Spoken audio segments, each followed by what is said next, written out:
101, and we like to get started on time so we can get you back to your busy days on time. So please find your seats. Make your last mad dash for the coffee. Too much candy last night from trick-or-treating. With my kids, of course. It's for the kids, Okay, so welcome everybody. Thank you for coming to 1 Million Cups El Paso. I have a few important announcements first. First on the parking. I guess the first important announcement is this microphone is actually not for you all in here. We are live streaming the broadcast, which we'll talk about in a minute. So if it doesn't sound like it's being amplified, it's not. This is for the broadcast. On the parking, if you parked at either one of the side lots, the side parking lots off of Durango streets, you do need to please move it. You will get towed. If you were lucky enough to find a slot in front of the building, if you're on the side closest to Durango, in front of the building in the angled parking, first of all, you should be backed in. If you're not backed in, the city of El Paso will come and give you a nice love card. If you take longer than an hour, you'll get a love note from the city. If you're on the side closest to the Paisano curve to my right, then you're fine. That one's not limited. So, I'd like to get the organizers up here to introduce our organizers, and I'm Ernesto Gamboa, your MC this morning. First organizer we have is Ms. Esther Lopez. Good morning, everybody. Serena Harper. Eric Bischoff. And Nancy Lowry is floating around here somewhere. So, thank you. Who's here for the first time? A show of hands. Great, awesome, welcome. Thank you. Thank you for coming. We are just live streaming the event this morning, so I'd like to have Omar Chavez from Digital Bull and Borderland TV, our sponsors for that, come up and address it for a second. Hello everyone, my name is Omar Chavez and I'm from Borderland.tv and Digital Bull Creative. And we are the company that's responsible for doing the live streaming for this event. So I'd like to go ahead and invite you and ask you for a big favor. If you can go onto your phones, go onto Facebook and find the Hub of Human Innovation and go in there and share this live stream so that way all your friends and all your loved ones can see this event. And also I'd just like to let you all know that we're currently looking for sponsors for the live stream. So if you become a sponsor, you will have access to hundreds of views from the people who watch this event. So once again, I'd like to remind you, please go onto your Facebook page, find the Hub of Human Innovation, find this live stream, share it. And also next time, if you cannot make it, you will be able to watch this live stream. And yeah, once again, my name is Omar Chavez from Borderland.tv and Digital Bull Creative. Thank you. Great, thank you, Omar. So, what is 1 Million Cups? It was started by the Kauffman Foundation for the purpose of entrepreneurial networking and showcasing of local entrepreneurs. So, every week we bring in 2 local entrepreneurs to tell us their story, how they got into business for themselves, their trials, their tribulations, their successes, their entrepreneurial journey. And then, the real value add is where you all, the audience, get to ask them questions for 15 minutes.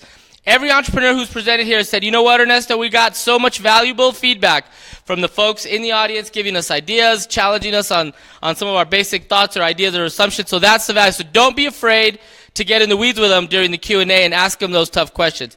By the way, you all here are part of a huge movement. There are over 140 1 Million Cups communities in the United States and growing weekly. The idea behind the name is that someday soon we'll be able to say over 1 million cups of coffee have been drank in the United States while talking about entrepreneurship and building that ecosystem. So that's the meaning of 1 million cups. I'd like to do a shout out to our sponsors. Our delicious coffee and sandwiches today is the Sandwich Shop right here. So enjoy that back there. We usually don't have food. And ask them if they'd be willing to do the coffee sponsorship for a few more weeks. Hint. Also, and then somebody brought candies and cupcakes. I don't know who that was, but I've already rated it. So, also our venue sponsor where we are today, right here, the Hub of Human Innovation. Briefly, what is the Hub? We are a business and technology incubator here locally for the purpose also of helping companies, especially new or growing companies, bring products, new services to market. So if you have an idea or working on a company, we can help you. So please come see us. Also, for both 1 Million Cups and the Hub, please check us in. Please check in and follow us on Facebook and Twitter. On Facebook, it's the Hub EP2. You can also download the 1 Million Cups app on your phone and follow us. And the app also has a function where you can provide feedback to the speakers as we're going, although they probably won't see it, or even after the fact, so please do that. Lastly, another special plug for the Hub. Please do go to Google and give us a review on Google Reviews. I would greatly appreciate it. We just had a free seminar on Wednesday talking about how to claim your business on Google, and we don't have that many reviews. We haven't really been pushing that. So please do go to Google and give the Hub a review. I appreciate it. And with that, I will bring up our first presenter, AeroZen Yoga.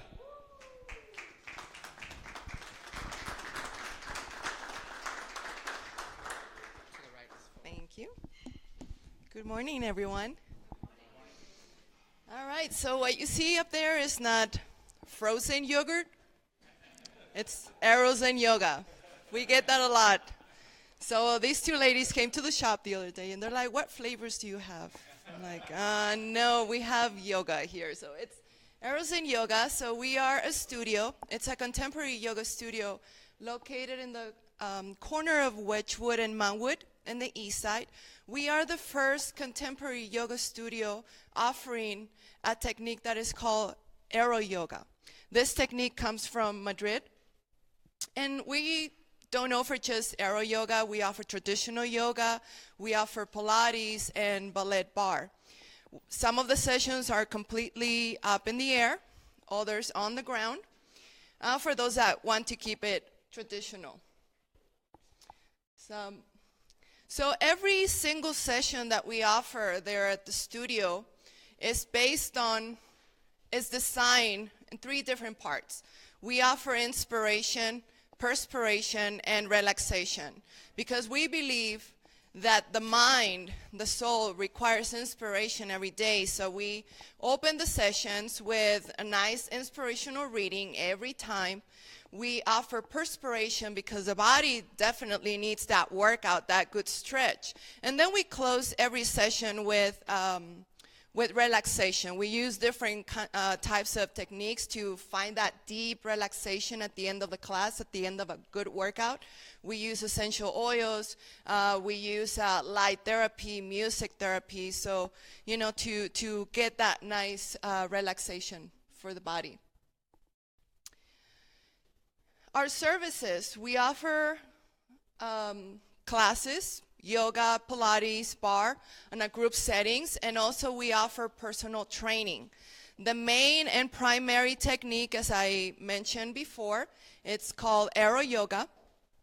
And this is fabric hanging from the ceiling. There is nothing Cirque du Soleil about it, okay? It's just 1 foot off the ground. We use the fabric to give a better stretch for the body. Many times our own bodies, our own inflexibility stops us from getting that good stretch that we need. A lot of times also there are injuries present in the neck and the spine, scoliosis. So that it is contraindicated to actually do a headstand on the mat. But the truth of the matter is that a headstand, when we are in full inversion and suspension, it has multiple benefits for the body, because the blood, it helps with the circulation of the blood coming down to the brain cells. Gravity aligns the spine vertebrae by vertebrae, and so that gives you that good stretch. And so the fabric allows anyone, even those with little flexibility and neck injuries, to achieve that full suspension and full inversion in the air. In addition to classes, we also offer private yoga sessions, celebrations such as we've had large groups of people coming to the studio to celebrate their birthdays. This weekend, as a matter of fact, we're having a group of ladies coming from Las Cruces, or I don't know if they're bringing or they're dragging their husbands with them, but they're having a couples night out there at the studio, so I'm very excited about that. And we also offer, in addition to classes, we offer yoga out of the studio. So we take the practice of yoga out in nature. This past weekend, we had an event at Waco Tanks. So we did yoga and rock climbing. We've gone to White Sands to do yoga under a full moon. We've gone to Truth or Consequences to get a soak in the hot springs and yoga. So we keep it fresh and we keep it, fun. Earlier this year, we actually traveled. We took yoga all the way down to Peru. So we had the first international yoga event. So we traveled, 14 of us went to Peru to do yoga, and I'm putting an event together so that we can go to India next year in March. Our students are primarily females, so 80% of the student population are females. And we attract a lot of people in the medical and education field because they have, it makes sense, they have stressful jobs. So they come to the studio to find a way to release that stress through yoga, stretching, and fitness. So why is it that I decided to open a contemporary yoga studio and not a traditional yoga studio? And I can summarize that in one word: innovation. I wanted to offer something different to the population. I wanted, the vision was always to make a good stretch available to anyone, regardless of their level of practice and regardless of their level of flexibility. So my biggest inspiration to open the studio was actually my mom. Just to share a little bit of how this happened. My mom was my biggest inspiration. My only brother, was born when I was only 5 years old. And he was born with severe mental and physical disabilities. He never walked, he never talked up until the day he died. He wore diapers. He was a heavy boy. He was a tall boy. And for 25 years, my mom was a primary caregiver of my brother. So over these years, 25 years, my mom developed severe problems with scoliosis. She had a curvature of 80 degrees in the spine. So it is actually a miracle that my mom is walking. So we lived in government housing, very little money. We didn't know what to do with her problems. So she actually bought an inversion table. And to me, that was just so boring, just to go upside down and just, but that was her way to release some of the stress and the pressure in the spine. As you can see how bad it is. So it wasn't until I graduated from UTEP, I got a job, I started making money, and I started traveling the world. And so that's when I found the technique in Spain. And I tried it first with my mom, and I noticed that it worked. She liked it. And so I knew that I had to offer this technique to the community and make it available to the entire community, even for those that it was not possible to do a full inversion because of the great benefits of it. So that's what we stand for there at the studio. We offer a good stretch, not only for the body, but also for the mind and for the soul. It stretches you at so many different levels. And in doing that stretch, you find transformation because you know it is possible, and it takes a certain amount of courage to, just let go and trust. And in that transformation, you know that you're able to fly. So that's what we stand for at AeroZen Yoga. Thank you. 15 minutes for Q&A.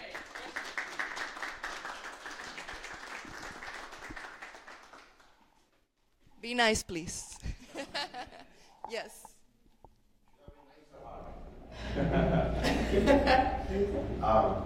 So when you went to Madrid and you found this technique, was there any like a medical, was there any medical data to support this? Did you look into that, or was that something you assumed that they had done the research that this would work because you're dealing with the body? And are there any medical issues that somebody may run into in doing this? Of course, some people can do it, and they have to have like extreme medical problems to not be able to do it. I'm not saying that this technique is for everyone. You know, there's certain restrictions, especially because in a full inversion, if you have problems with your eyes, and you know, if you have if you're inverted, it puts a lot of pressure in your eyes. So you know, of course, it's not for everyone. But when I was going through my certification, and I did part of it in Mexico City as well, I did learn a lot about the technique and about gravity, you know, how you're allowing gravity to help you just by letting go. Gravity pulls you down, and so I learned a lot about the technique, and I have actually heard from my students that they have stopped going to the chiropractor when they started going to the studio and they started the technique. They stopped going to the chiropractor. I heard from a couple of students they actually told me to the extreme that they stopped taking painkillers because of their back problem. They were on medication for so many, I don't know if years or months, but they have expressed that they stopped taking painkillers. So it certainly you know, has benefits on you know, yes. Thank you. Yes. So a lot of the yoga programs that are offered in El Paso, they're really marketed towards people just showing up and being part of the family and going to class after class after class, but they're not really teaching fundamental moves and techniques to implement that into their own life as an actual class, where you go and learn something, you take it home, and you apply it as a practice into your own life, correct? Right.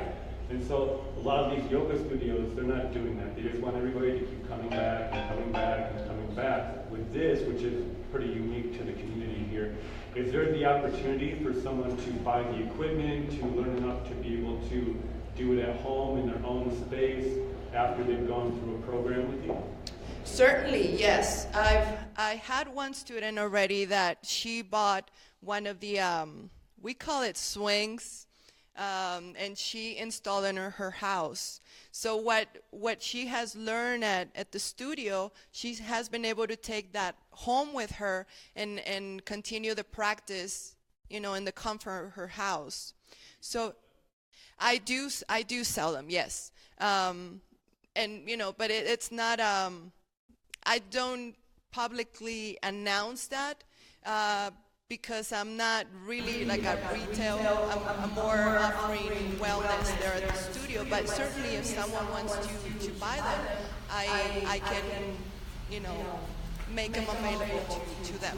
But it's very important what you say. Yes, it is important that the practice doesn't stay at the studio, that they're able to take what they learn or teach the lessons that we teach there at the studio, that they can take them with them and apply them, you know, at work, breathing techniques, not just the physical part of it, but also techniques such as breathing techniques, how to relax. You know, our breath is such a wonderful tool, and I can spend an hour here just talking about the breath. But we empower the students so that the student can take those lessons with them out of the studio. Even techniques to relax when we're going through an episode of stress, anxiety. You know, unfortunately that's very common nowadays. Even depression. You know, how can we techniques that will help with depression, anxiety, sadness, and so we teach our students to take that with them out of the studio. Yes, sir. I have a question.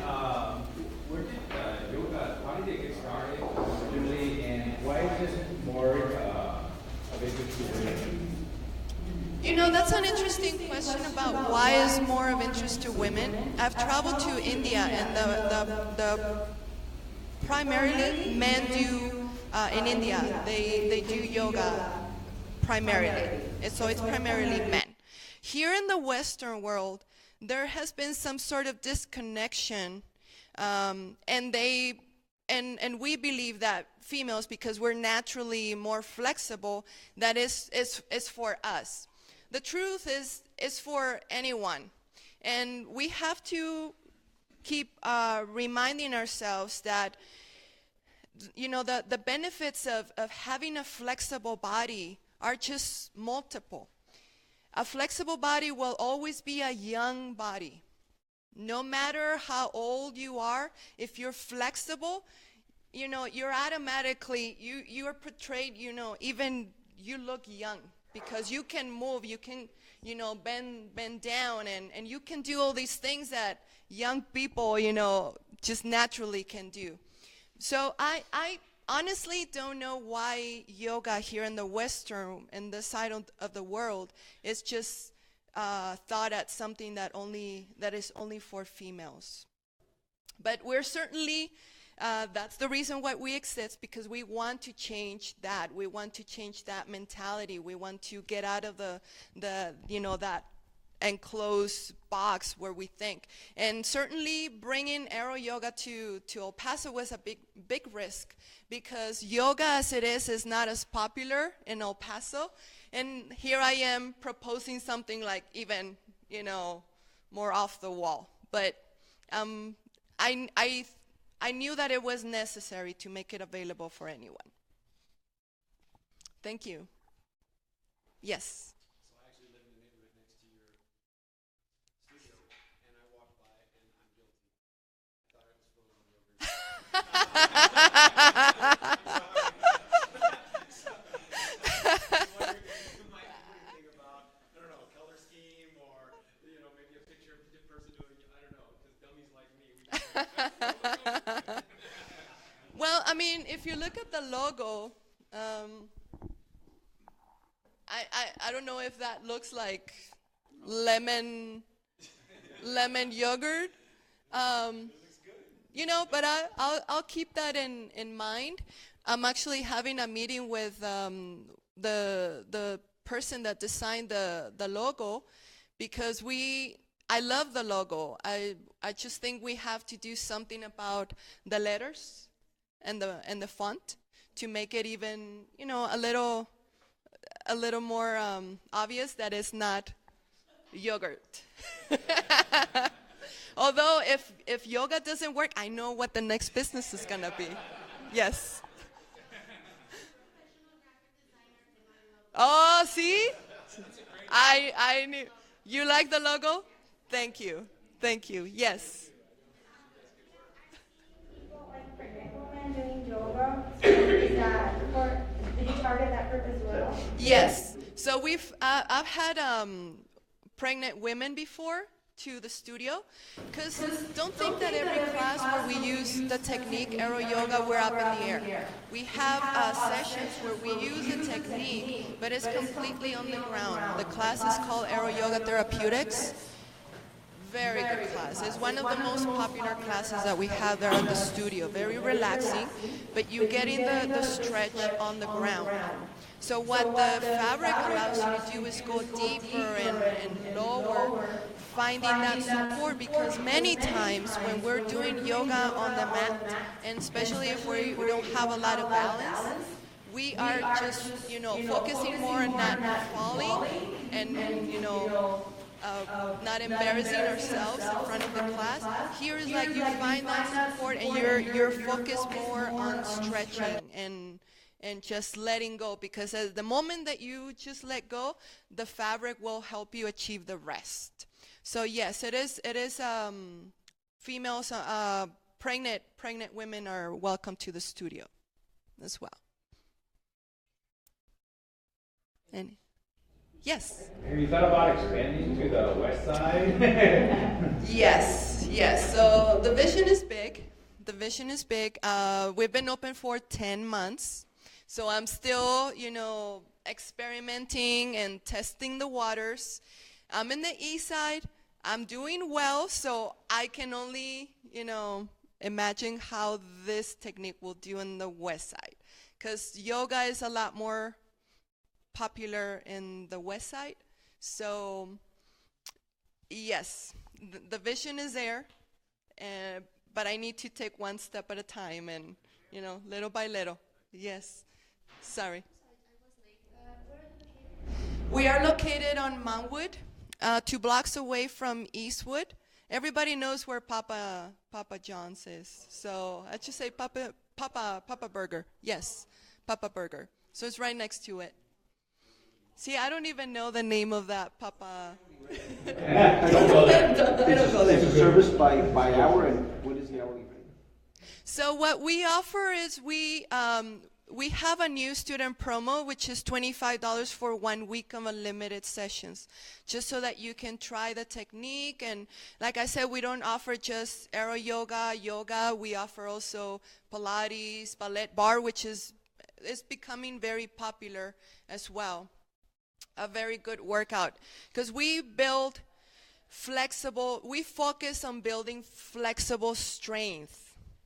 Okay, not just building strong bodies, but flexible strength. And that's what we aim for. Then after that new student promo, we offer, students can keep their practice session-based, offering buying 5, 10, or 20 sessions, depending on their level of dedication and how often they want to practice. Or they can just become an unlimited member, and with a monthly membership, they can attend as many sessions as they want to during the month. Yes. We have classes in the mornings on Tuesdays, Thursdays, Fridays, Saturdays, and Sundays. So we're open every day. The only days that we don't offer sessions in the mornings are Mondays and Wednesdays, but the rest of the days we have sessions in the mornings, and then again we open in the afternoon at 5:45. The last class is at 8:15 p.m. and that's the class that I was mentioning, the Aero Yoga Therapeutics. Just gets you ready. You're so relaxed that you're ready to go to bed, and actually people fall asleep in the class. I'm sorry? At 9 in the morning, from 9 to 10. That's the first session. What about offering like a discount for a couple? Maybe you can get more men. More than 25? Well, we'll see. I'll consider. I'll keep that in mind. Yes. We have time for one more question, and then. Transformations, not only like your soul, and what have you seen from people like they transform their bodies or something?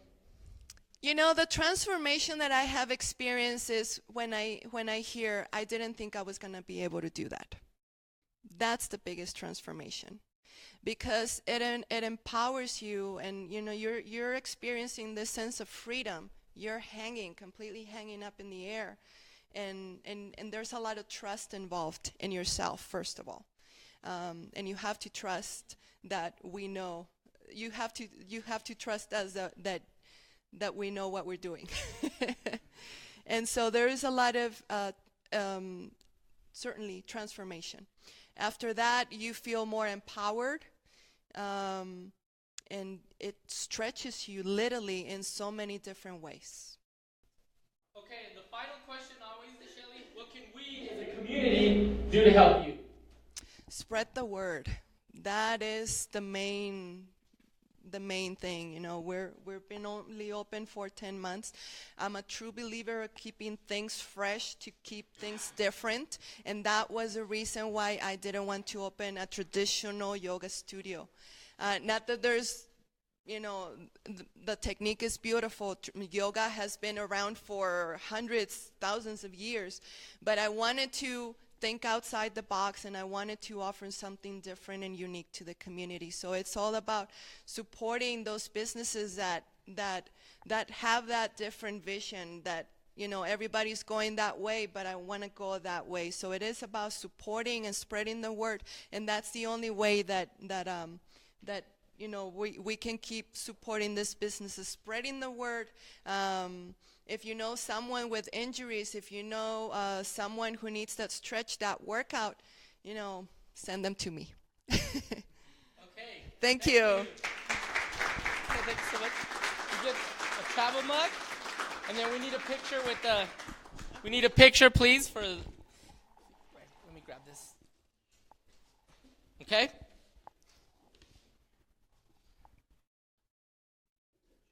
Okay, thank you so much.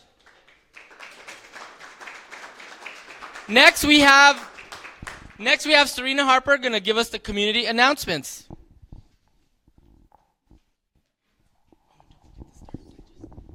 do you want me to say about that? Good morning.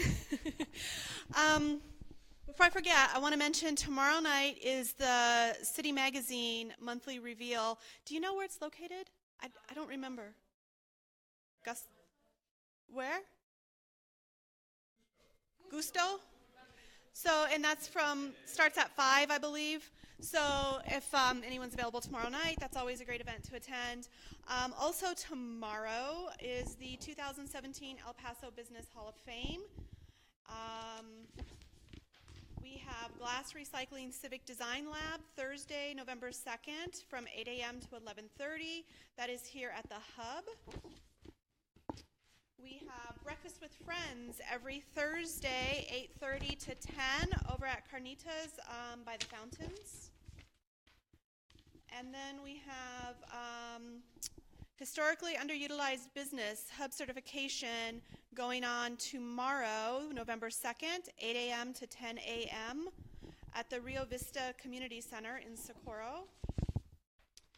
TEDx El Paso Women, Friday, November 3rd, 9 to noon at Alamo Draft House. Oh, there's some little ones that snuck in here. WorkSafe Texas Summit, Tuesday, November 7th, 8 a.m. to 11:30 a.m. at the El Paso Wyndham Airport. We have November 9th. The Hub is sponsoring network opportunity in cooperation with UTEP, and that will be held at 4:30 at the COBA 309 room at UTEP, and that is for the Hub and 2 local entrepreneurs will meet and present their startups to the UTEP community. So if you're interested in attending that, that's that's the 9th at 4:30. VIP Green Carpet Day. Join us for Career Day. Learn from our top executive how to successfully start a career in the financial services industry. That is on November 11th at the Embassy Suites. And on November 12th, 3 p.m. in Las Cruces, New Mexico Watercolor Society. And they are inviting everyone to a program that they are going to talk about legal issues pertaining to the world of art, including artists, galleries, collectors, and museums. And on November 15th, 5 to 7, we are sponsoring a workshop here at the Hub.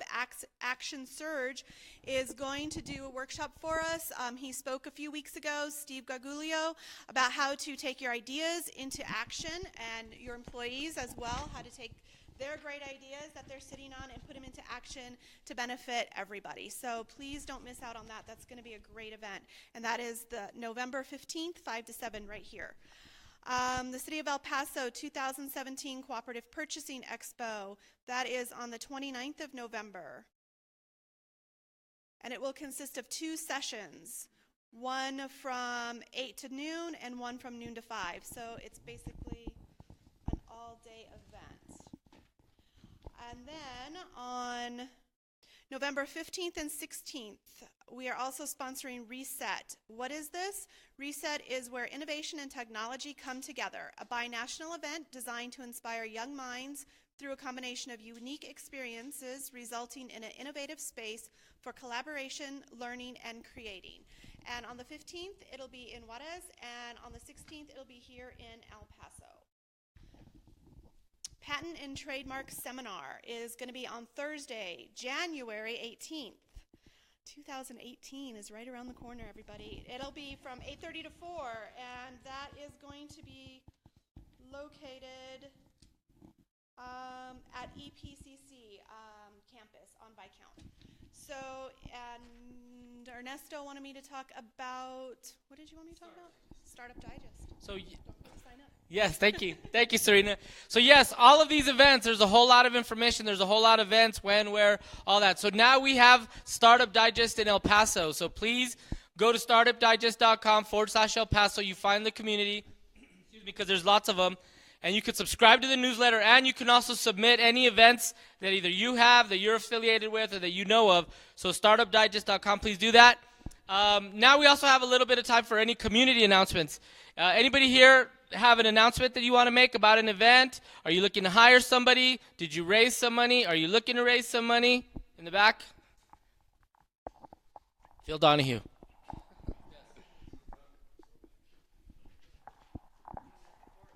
Hello, everyone. As I mentioned, I am here representing Borderland.tv and Digital Creative, but I'm also here representing the El Paso Coyotes, and I just wanted to make an announcement that there's a game tomorrow actually, on Thursday, and I'd like to invite all of you to go ahead and attend. It's really, really fun, and what's great about this Thursday is that all kids get in for free, and it's really exciting. It's a really awesome project just because last Friday, we had our very first win in franchise history, so that was really exciting. And a lot of people went, a lot of people had a lot of fun. So I just want to invite you guys to go ahead and attend these games. They're really fun. It's in the El Paso County Coliseum, and it's indoor soccer. Sorry, it's El Paso's very own indoor professional soccer team. It's the very first one ever, and we're really proud of it. It's really, really fun. Tickets for adults are $10, and like I mentioned, kids are normally $5, but this Thursday, tomorrow, they get in for free. So I'd really like to invite all of you to go ahead and attend. The game will be at 7:30, but I encourage you guys to get there a little bit early just to get your seats. Yes. But we're not going to lose because But yeah, it was really exciting. It was a really big deal in the league itself. It's called MASL, Major Arena Soccer League, and it was the very first franchise win for the El Paso Coyotes. So it's really awesome, and I really encourage you guys to go just because we need to support these local sports teams. And yeah, so I'd like to encourage you all to go. Thank you. Awesome, Omar. Thank you. But just a word of future note as a dad, Thursday night's school night. It's hard.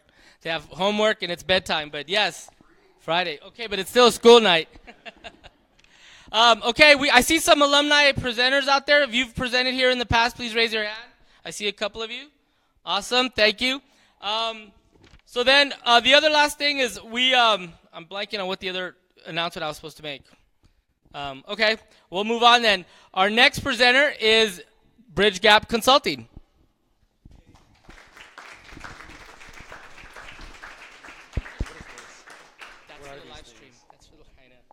I don't know how to use one of these. Yes, I do. Thank you. I never use one of these. Good morning. My name is Jason Farley. I represent my company, Bridge Gap Consulting, LLC. As the presentation will show you, we like to help people increase their performance, and I say people in the context of an organization. We like to help you guys increase your performance through various operational initiatives. And so Bridge Gap, that picture right there, by the way, was taken a couple of months ago in Kuwait. I was teaching project management class, and I took that picture. So now I use it quite a bit. Everybody can hear me okay back there?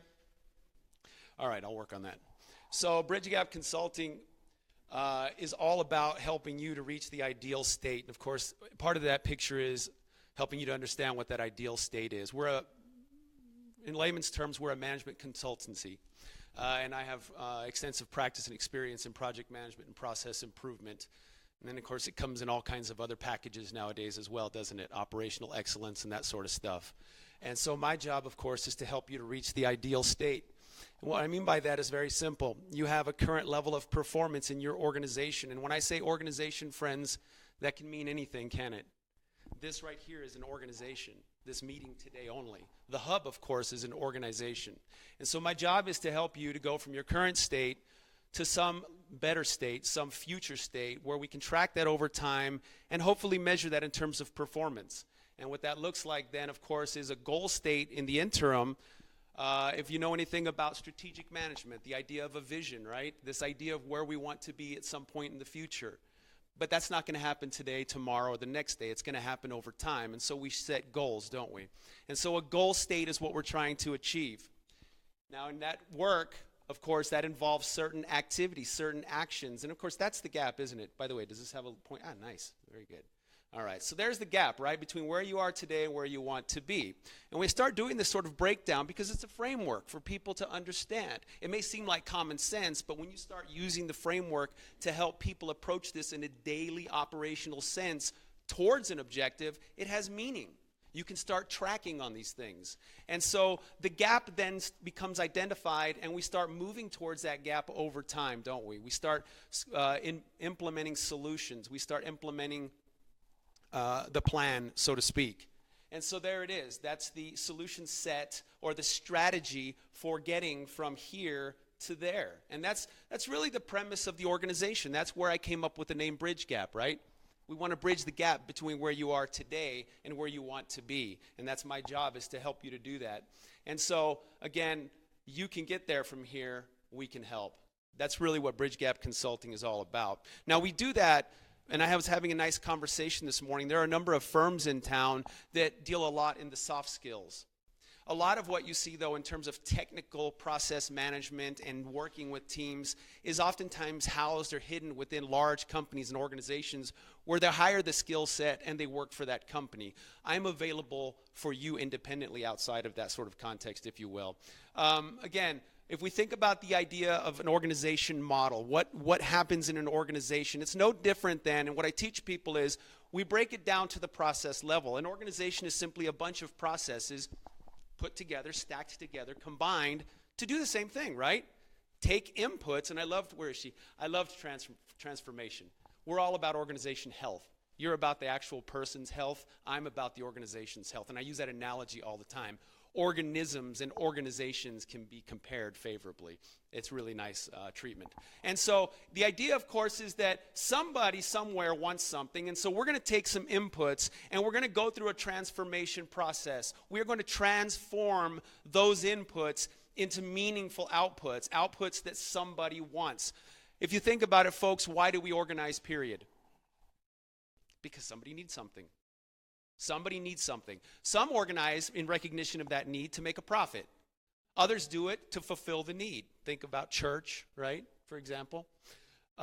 So the idea then is what I did in 2000. It says 2011. I actually came up with that model in 2010. And surely you've probably seen similar things, but I don't think I've ever seen it quite like this. And I copywrote this back in 2011. And the bottom line is, again, we're there to produce value. And we'll use a system, whether we use ongoing operations like making widgets, right? Or we might use project management. Every delivery is unique. But whatever the case may be, we have value streams that we deliver value through. What that means is we take those inputs that we talked about earlier, we send them through our system, and we create value. In that process, we want to go ahead and manage the effort, and we support the effort. A large part of management, and in fact, a major element of any organization, is strategy. And of course, there's always data. In my project management class, I do a graph, I draw it, and I start putting dots all over the place. And that image is to represent data occurring anywhere, right? Everywhere and anywhere. IT, what is IT for? To take that data and to put it into some kind of meaningful context for people to use for what? Information. So they can make decisions and take actions to achieve operational or organizational objectives. So anyway, we're doing this transformation into value. And again, what we say then is that organizations have purpose. They create value for someone, and they use a system of processes to deliver that value. And then, again, to deliver that value, I kind of got ahead of myself there. But the three major then elements, given this model, if you will, and this I share this with you because this is the framework that I use, that I approach. If I come in to help a business, this is the framework that I'll use. I say, okay, we have strategy. And of course, that's from the vision all the way down to operational objectives. All right? Thank you. I have 1 minute, so I got to get moving. Then we use the system, and of course we have resources that we supply to that system. These, if you can't find your problem in any one of these, then it's going to be in a combination. And so this model is a nice framework. Of course, our strategy puts us in a position that we have to recognize. We develop a culture as a result of moving through the system with certain people, and there's data occurring all the time. All right, good. That's a nice framework to look at, and so we use that to start building out improvements to your strategy, your system, and your people. All right, a little bit about Bridge Gap Consulting, where I came from. We're not a new business. I'm sorry. It kind of defies a little bit of the model, I think, that the hub, and I am a member, of course, of the hub, and I have an office right back there in a cubicle. But I did start in 2006. I was working for Rocky Mountain Mortgage Company. He let me work at night. I used to drive to Juarez at night and do lean consulting. Via Systems was my first client. And so I did that. And then after that, I got a nice molding operation on the east side and helped them with their quality management system, and on and on and on. I've done work for Foxconn. I did work for the World Bank in Iraq, in Baghdad. In fact, if I could, can you click on that World Bank? Go ahead. Can you click on the World Bank image for me? Because I can't do that from here, unfortunately. Just click on the image. All right, nice. That's me driving into the Zane compound, escorted from the airport in 2008. That was fun. I did that 5 times. Okay, go ahead and go back. Just click on the picture. Click on the actual picture. Okay, that's me at UTEP. There you go. Now click on UTEP. See, I made this easy, user-friendly, right? All right. Yeah, see, that's me at UTEP teaching project management, and started in 2012. I don't do that anymore just because the turns it doesn't turn fast enough, and I got to go out of town, right? So, okay, click on the image itself for me. There we go. Great. All right. And so I worked for GECU, did some project management there, went out to Houston, First Data. Anyway, here we are in 2007, moving to 2018. Oh, by the way, a nice relationship with the UT system. Where are we going? We're heading to, and of course I use my own model, right? Strategy, right? So products and services, we're going to develop a project management office, managed services channel, if you will. We're going to expand our HR service offerings. We're going to develop online content. We're going to publish a book by the end of next year, Project Management Handbook. All right, that's the idea anyway. Growth. We're looking to pursue entry into the healthcare and parking and transportation markets and add 3 members to the team. I'd like to do that, of course. And then key partners, 6 p.m. training. That's actually us, but we're branding our training piece, and us is me. PMO Bridge. You always try and sound bigger than you really are, right? PMO Bridge is an affiliate that I opened with a colonel that retired, and we're going to try and do some government work. I already do a lot of government work. In fact, I'll just fast forward to that real quick. That's private industry, and there I am with a lot of my Army buddies. There's some Marines thrown in there. So, yeah, we do a lot of project management work for them as well. So that's me. Thank you for your time.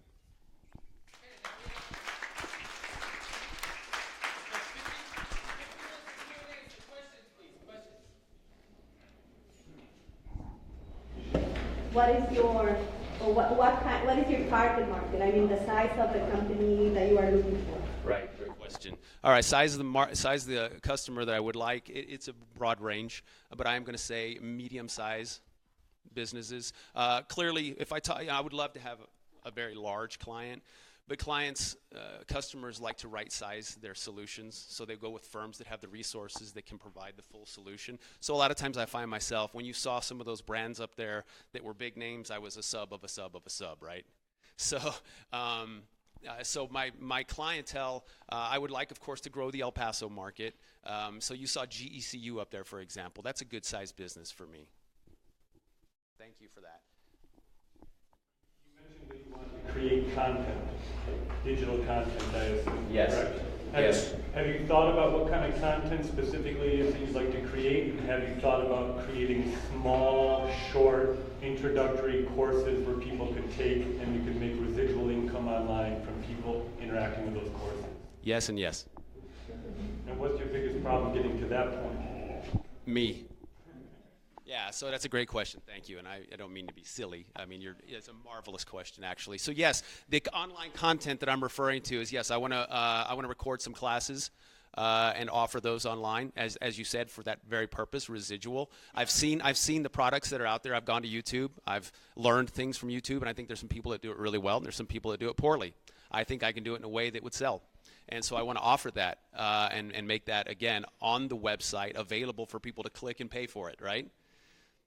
So, yeah, and the restriction, we do project management, right? What's the restriction? Me. Skill set, it's not only capacity, it's capability. I don't have all of the skill set, and I don't have the capacity. And so, like any small business, right? You and I talked about it just prior to the meeting. There's often, and why have I been in business since 2006 and only still me? Well, that is the challenge, isn't it? That's why I'm here at the Hub. I finally decided to go ahead and get an office. I'm really contemplating the idea of getting a loan and maybe bringing on staff and taking us to the next level. Follow up on the staff. Yes, you said you're looking for 3 individuals to help you with the project. Yep. What are you looking for? Me. And I don't mean to be arrogant with that. I got really a lot of problems, so no, I would never hire me. But what I would like to see in somebody, So first of all, I just need administrative support. So I need somebody that's capable of just doing administrative support. Of course, what does that mean? They would be I preach and believe in this. If you're familiar with the, not McKinsey, Maslow, Hertzberg, the Hertzberg model, where you start talking about, and you move up Maslow's hierarchy of needs, right? But once you take care of the satisfiers, you need to get people engaged. How do we engage people? Giving them meaningful work. I know this is a long answer, right? But administrative support, of course, that individual then moves into project management and all that sort of stuff, and they move up to the organization. So immediately administrative support, but also, yeah, I need a couple of guys like me that can present, but also have technical knowledge. See, my niche is I do the soft skills stuff pretty well, and I can teach, but really the money is in the technical skill set. So we can do statistical analysis, use Minitab, we can use project management or other, Zoho, for example, other project management utilities. And so, yeah, that sort of diversity and capability is what I'm looking for. And it's hard to find. And I can't afford it. Yeah, so, at this point, the Army has done really well. I've got a partner that has a contract with the DoD. So that industry, so to speak, is certainly a target. And in fact, the project management handbook that I'm going to be authoring, hopefully this year, is going to have heavy sections in it that are going to be dedicated to project management in the Army, for example, right? Because that's a real thing. It's a significant segment of my market, as you said. But then this year, we'd like to move into healthcare. I did some oil and gas work. Would love to do that. I got a friend here at the hub who might introduce me to some more of that kind of work. So oil and gas is definitely a target. But no, I'm not picky and that's the whole reason why I created that model, right? Organizations at the base are organizations. We move up from there, and then we start getting specific, like the automotive industry, for example. Who's here familiar with QS or ISO 9001? It's a quality management standard, right? So in the automotive industry, it used to be called TS 16949. Now it's IATF, right?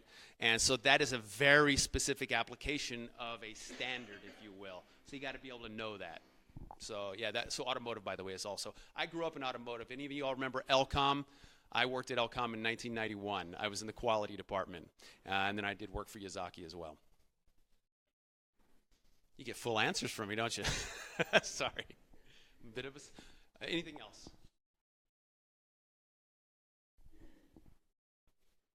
They're tired of hearing from me. The final question, as always, is what can we, as a community, do to help you? Pet peeve of mine.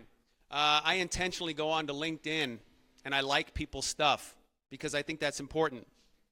When people post things on LinkedIn, I go like it because what does that do for them? It advertises their post and it gets them exposure. That doesn't happen for me for some reason. I post stuff and I go in and I look and like 3 people liked it. And it's kind of frustrating. So if you see me on LinkedIn, if you don't mind, if you could like some of my stuff, that would be awesome. That helps me to get circulated and get exposure. I definitely could use that exposure. Okay, awesome. Great. Thank you, Jason. Here's your mug. And then we take a picture. We need the picture. You don't want to hug me? Sure. Oh, you need the hub in there. Always, brother. Always. We're the Hub family. Thank you. All right. Thank you. Okay, I have another community announcement. The Hub is hosting legal office hours. November 16th, 25-minute free consultation with an attorney. But you do have to sign up. How, Nancy?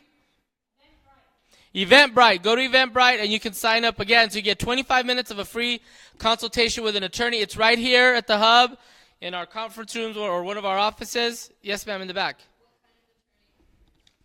Nancy?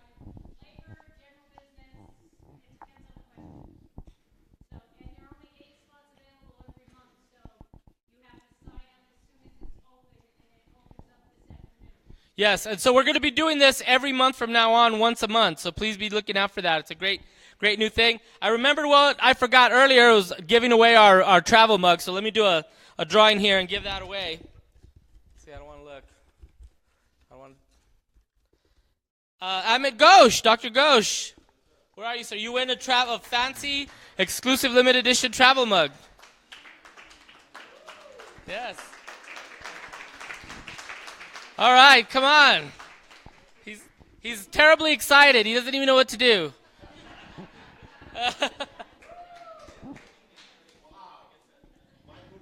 Yeah, look at that. Buy a lottery ticket. Thank you. Sure, we can take a picture. Absolutely. The fancy. Hold up the mug. You got to hold up the mug. There it is. All right. All right, thank you. Okay, we're almost finished, folks. We are looking for a coffee sponsor, as we mentioned today, the very kind sponsor by the sandwich shop, the coffee and the delicious sandwiches. But we are looking for an ongoing coffee sponsor. The ones we've had in the past have done 3 months at a time, so that would be wonderful. If you know anybody, please sign up, follow us, and please come back and see us. For December, we are doing Artisan Month. So if you know of any artist, a tattoo artist, a painter, any kind of artist, December is reserved for them. And then in January, the whole theme for January is brick and mortar. So anybody has an actual storefront brick and mortar, we want to hear from them. We want them to come present at 1 Million Cups. So come back and see us, sign up to present. We'll see you next week.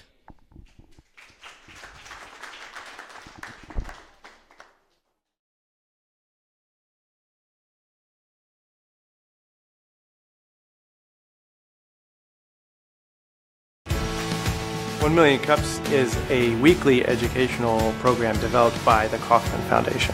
Over the years, we've added more cities. Creates a great energy here to see what's happening across the country. What I've learned from other entrepreneurs is very, very valuable. Sitting in a room with other people that have ideas too, it helps people to leave thinking, you know what, my idea is worth something. It's worth pursuing. It's worth going after it. Even if it looks like a challenge, I should still go out and try to do it.